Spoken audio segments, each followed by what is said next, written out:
আমার একটা কথা বলো, ইশিকা বড় হচ্ছে হচ্ছে মানবে মানবে, আমি ওর বড় দাদা, আমার একটা কর্তব্য আছে। আরে এই বড় হওয়ার সঙ্গে সঙ্গে ওর যে এই যে মনের পরিবর্তনগুলো, সেটার একটা হদিশ তো আমায় পেতে হবে। ওই কারণের জন্য যাও দেখে নিয়ে এসো, যাও। বাজে বকো না তো। ওহো, দেখেছো, আমি একদম ভুলে গিয়েছিলাম। ইন্দ্র, কাল কিন্তু কুচির ওই স্কুলের মান্থলি পেমেন্ট করতে হবে। আর আজকের এই অ্যানুয়াল ফাংশনের জন্য না 600টা টাকা দিতে হবে। তা? ক্যাশে দিতে হবে না? হ্যাঁ। এক কাজ করো, তুমি কালকে স্ট্রেট সকালবেলা ব্যাংকে চলে যাও, গিয়ে যত যা টাকা পয়সা যা ইয়ে করার আছে করে নাও। আমার আজকে একদম ভালো লাগছে না। ইন্দ্র, কি হচ্ছেটা কি? তুমি আবার শুনছো? আমি কি বললাম? কাল কিন্তু টাকা তুললে অনেক দেরি হয়ে যাবে। ইন্দ্র, তুই এতক্ষণ কোথায় ছিলি ইমন? ইন্দ্র, কি হচ্ছে নাকি এটা? হ্যাঁ, আমার কথা তুমি এতক্ষণ শুনছো না কেন? ইন্দ্র প্লিজ। তুমি কেন বুঝতে পারছো না যে আমার কিরকম একটা শরীরটা এরকম এরকম করছে? আর এখন যদি আমি একটুখানি বিয়ে না করি, না জিরিয়ে নি। তোমার শরীর খারাপ লাগছে, আমারও শরীর খারাপ লাগছে, আমি পারবো না যেতে। ইন্দ্র, কি কোইন্সিডেন্স, তোমার শরীর খারাপ, আমার শরীর খারাপ, তোমার মায়েরও শরীর খারাপ। বাজে বকো না ইন্দ্র। এই বাই দ্য ওয়ে, সিরিয়াসলি তোমার মায়ের শরীর কেমন আছে এখন? আমার মায়ের শরীর খারাপ তুমি জানলে কি করে?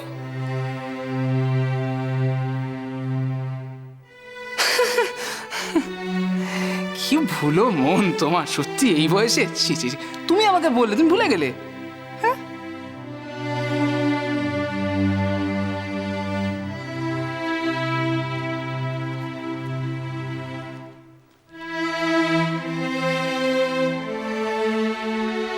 না ইন্দ্র, আমি বলিনি।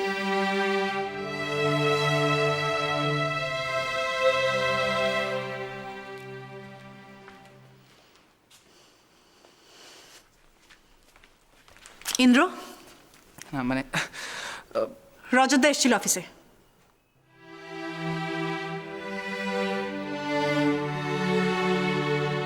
কত টাকা দিয়েছো? তুমি বুঝতে পারছো না, যেরকম সিচুয়েশনে উনি এসেছিলেন আর যেরকম ভাবে তোমার মায়ের শরীরটা খারাপ। কত টাকা দিয়েছো? 3000।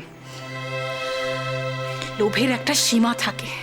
আমার কাছ থেকে এসব 2000 টাকা নিয়ে গেল। সহ্য। কি করছো তুমি? ফোন করছো? কাকে ফোন করছো? মাকে? জিজ্ঞেস করে দেখি, ভিক্ষে করে আর কতদিন চালাবে? রজনী প্লিজ, তুমি জানো তোমার দাদা কিরকম, তুমি জানো সেটা। তোমার মা হয়তো এই সমস্ত ব্যাপারে কিছু জানে। চুপ করো, আর একটা কথাও বলবে না। ইন্দ্র, কেন দিলে তুমি টাকাটা? কেন দিলে বলো, কেন দিলে? আমাকে জিজ্ঞেস না করে কোনোদিন আর দাদাকে একটা টাকাও তুমি দেবে না। ইন্দ্র, আমি কি বলছি বুঝতে পারছো? প্লিজ প্লিজ, আমি শুনেছি, তোমাকে জিজ্ঞেস না করে আমি আর কোনো দিন তোমার দাদাকে কোনো টাকা দেব না। হ্যাপি? এবার একটু মাথাটা ঠান্ডা করো প্লিজ, প্লিজ প্লিজ।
কুর্চি স্কুলের ফাংশন শেষ হয়ে গেছে,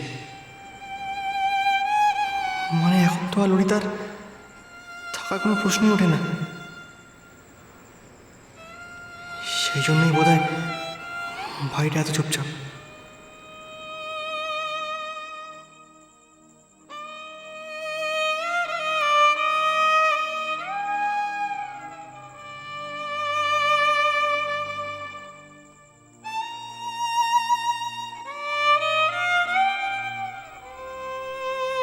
ললিতা সত্যি সত্যি চলে গেল?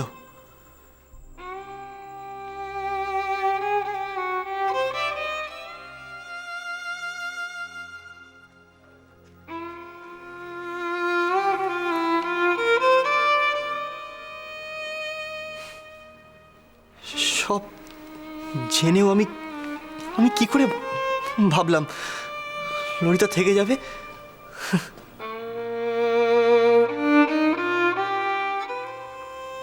এটা কি? এটা তোর বউ বানিয়েছে।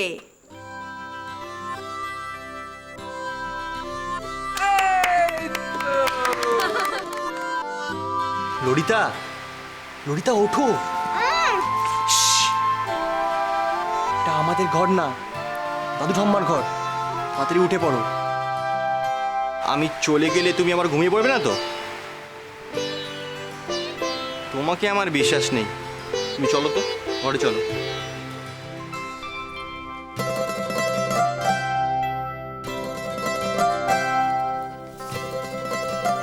কি? সত্যি তোমায় খুব ড্যাশিং লাগছে। ঈশান, জানো আমি না কোনোদিন ভাবতেও পারিনি যে তোমাকে এতটা স্মার্ট লাগতে পারে। হ্যাঁ,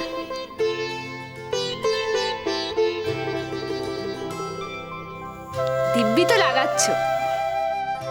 আমি চলে যাব ঠাম্মা, এখানে আমায় কেউ বোঝে না, কেউ ভালোবাসে না। আমি এক্ষুনি চলে যাব। দাদু ভাই, হ্যাঁ হ্যাঁ, কি কি হচ্ছে? কি কি শুনছি আমি? আমার নাত বউকে তুই ভালোবাসিস না? হ্যাঁ, ললিতা আমাকে বলো, সিট কি বলেছে? সিট কি করেছে? ললিতা,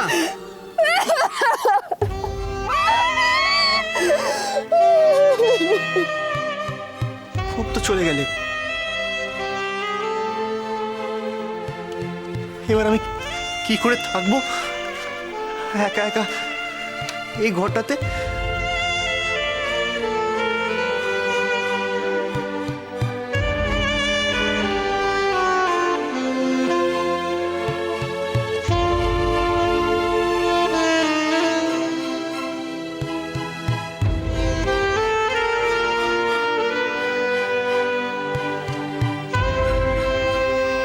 ভুলে গেছে।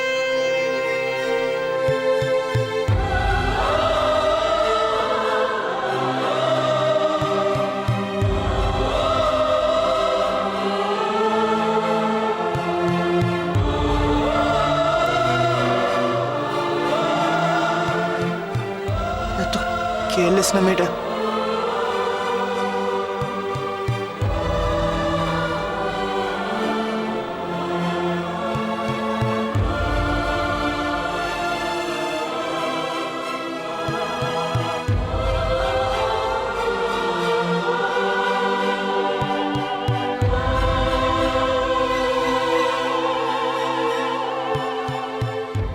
তুমি না থাকলে আমি আমার আগের জীবনে ফিরে যাওয়ার কথা ভাবতেও পারতাম না।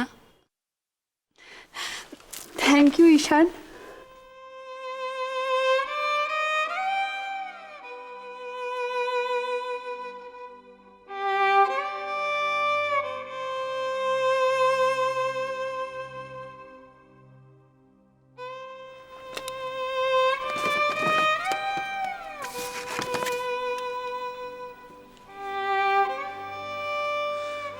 এখন সব গোছাও আর দৌড়াও। সব তো আমাকেই করতে হবে।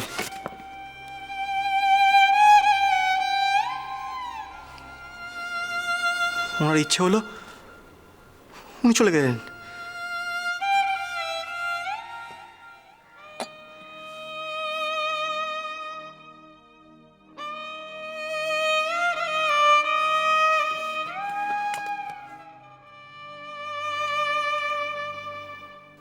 কি করছোটা কি? কি করছি? গোছাচ্ছি। নিজে তো সব ফেলে দিয়ে চলে গেছো, এখন আমাকে দৌড়াতে হবে। এত কেয়ারলেস তো তুমি।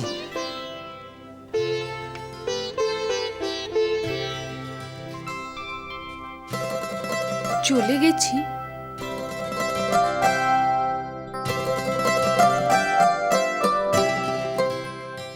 প্রতিজ্ঞা করছে আমার গাছ ছুঁয়েছে, ও আজকের এই ওয়াকিং ইন্টারভিউটা দিতে যাবেই যাবে। কি রে বল? যাবি তো ছোটদা? ওগো বধূ